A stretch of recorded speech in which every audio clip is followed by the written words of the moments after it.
Hi everybody.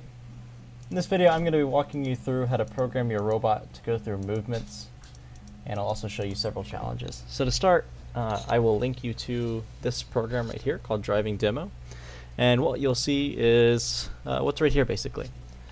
To use it, all you need to do is make a copy of it or a duplicate, and there's a drop down arrow that shows you how to do that. Anyways, so it starts out with this whole program, and basically we are going to ignore everything but this part right here. So I'll even comment,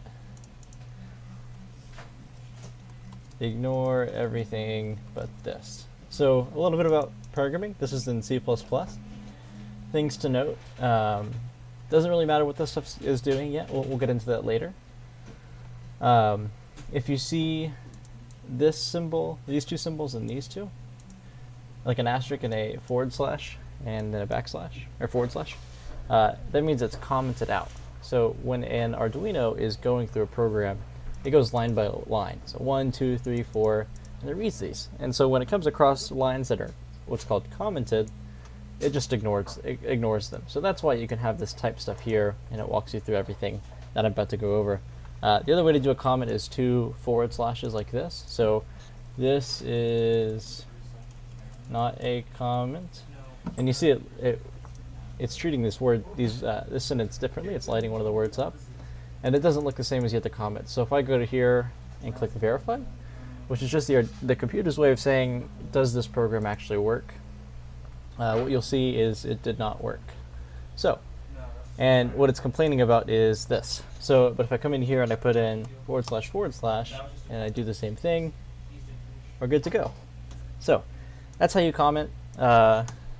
But what really matters is you are just working inside this. So this is what's called the loop. And what that means is that after it runs through each of these lines, it'll start back at the top right here at 60. So it'll just go over and over again, and it will do that forever. So now that we have that established, let's talk about how to make the robot go. So when somebody tells you directions, at the very simplest form, it could be things like go straight, turn right, turn left, go backwards. The robot works the same way. So we wrote what are called functions. And functions are like sets of instructions inside a word. So it's kind of like me telling you to check your email. You know, I don't have to tell you go to the internet, log into Google or whatever email service provider you use, and then check your email. It's like wrapped up into one simple thing. And so those simple things are go forward, go backward, turn left, turn right, and stop.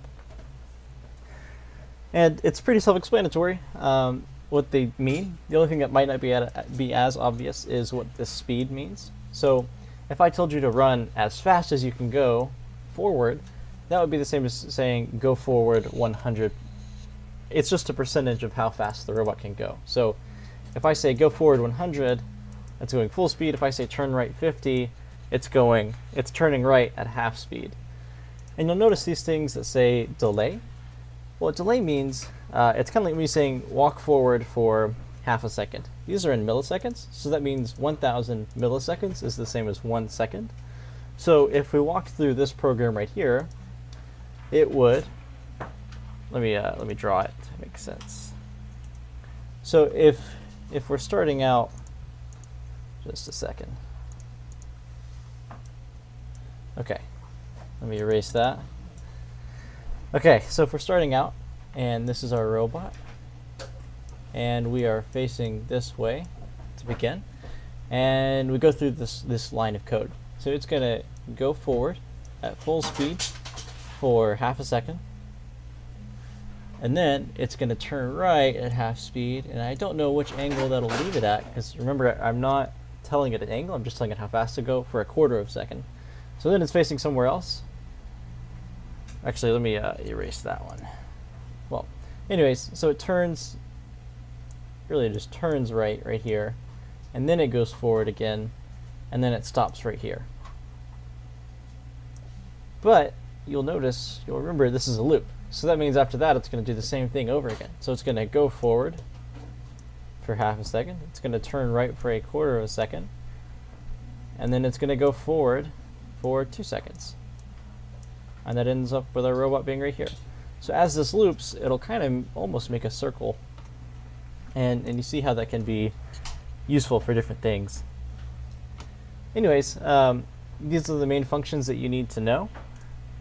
And the other thing to note is stop. Stop just makes the robot stop moving. You can just call that whenever you want to stop the robot. But that should get you through the basics. Again, there's these functions down here, and you can read through them and see how they work. This function right here called void bounce, it is what allows the robot to follow your hand when you're doing that. You can tell it's in one function because you see an open curly bracket, and then you find the next closed curly bracket. And if you notice, yeah, it's not that important right now, but you can read through this if you want to see how it works. And here are the actual functions that are telling the robot how to go forward.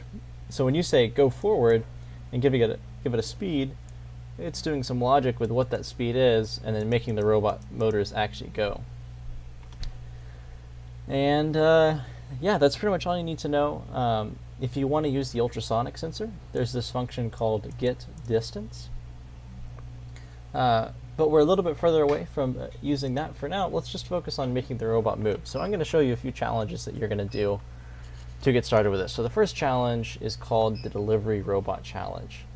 So a lot of companies are looking into autonomous delivery robots.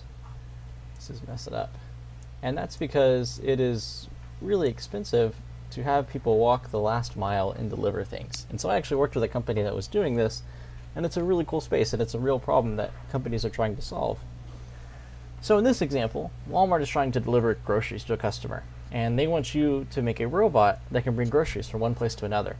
So here are your constraints. It needs to be able to carry the groceries, which are small objects. I would suggest finding something in the classroom and using that to simulate this.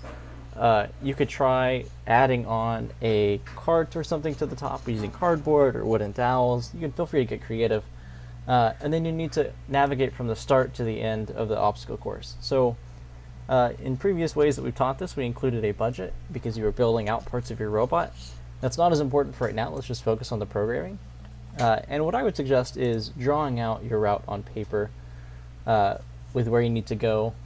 And then I would also suggest figuring out how far or how long it has to delay to turn right and left perfectly. So if you remember how I said whenever you tell the robot to go right or go left, it doesn't always go as far as you want or things like that. So what would be really useful is if we knew how far to turn 90 degrees. And the way to do that is to tell it to go turn left at a set speed,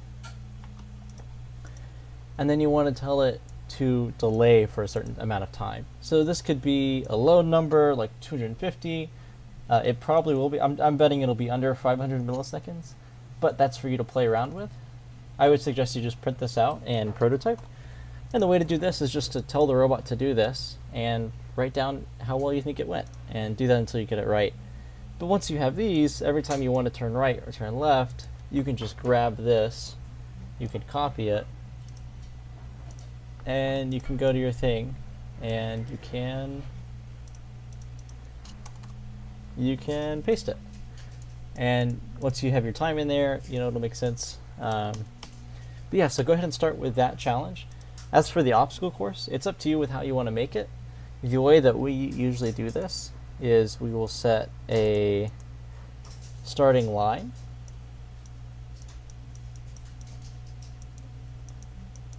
Excuse my terrible computer handwriting. And then we'll set up kind of like a path with several obstacles, as the name implies. And they can be freestanding obstacles. It's really up to you. And then we have some kind of end zone, that like end line that they have to cross. And ideally you hit it, you go to a home that's at the center of the end line, but really just crossing the line is progress. For the obstacles, you can use anything from books to red Solo cups. It's up to you, but this will be a great way to get started. I would challenge you to challenge each other to make the challenges. I know it's a lot of challenging. Yeah, so make the obstacle course for each other.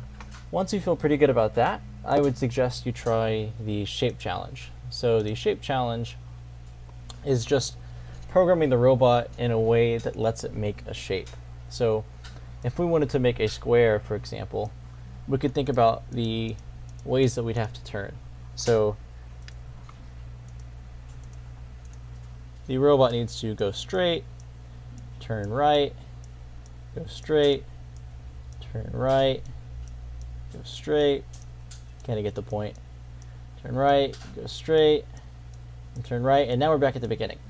So one way you could do this is just type go forward, turn right a bunch, but that would take forever. So what I would suggest is that you remember that this loop runs continuously. So if I deleted the stop and I deleted my last go forward, it would just do the go forward and turn right over and over and over again forever. So eventually it would, once you tune this number and this number, it will make your square. This document has some other shapes that you can do as well. And towards the end it gets kind of creative and it lets you challenge your friends to draw unique shapes. And once you've had good fun with that, we'll do a sumo challenge. So this one's always fun. The way that you do a sumo challenge is you just make a 4-foot diameter circle out of tape, and you have 2 robots in it, and you pre-program them. So this one, you can get really creative, and there's some really fun ways. In fact, I will show you some of the ways that we've had kids do the sumo challenge in the past. Remember that the robots are pre-programmed, so think about the ways that you could have the robot compete in this. So for example, you could have it just drive straight forward really fast and try to push the other person, or you could have it like wait and assume that the other person's going to drive forward and maybe move to the side. You can line it up however you want at the beginning, but after the countdown you have to let it go, and it's up to the robots at that point, and you're just trying to push each other out any amount. So I will pull that video up. Almost there.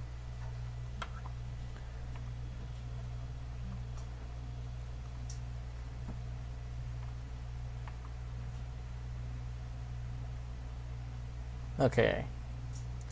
Let's see.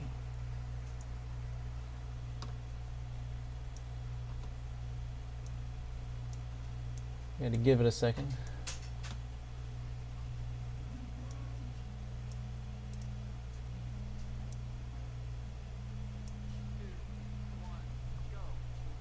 So here's one with 3 robots going against each other. And so you can see it can get pretty fun. You can do it with 2 or 3 robots. It's up to you. But have fun with it. And if you have any questions, feel free to reach out to us. And we'll be here to help. And best of luck.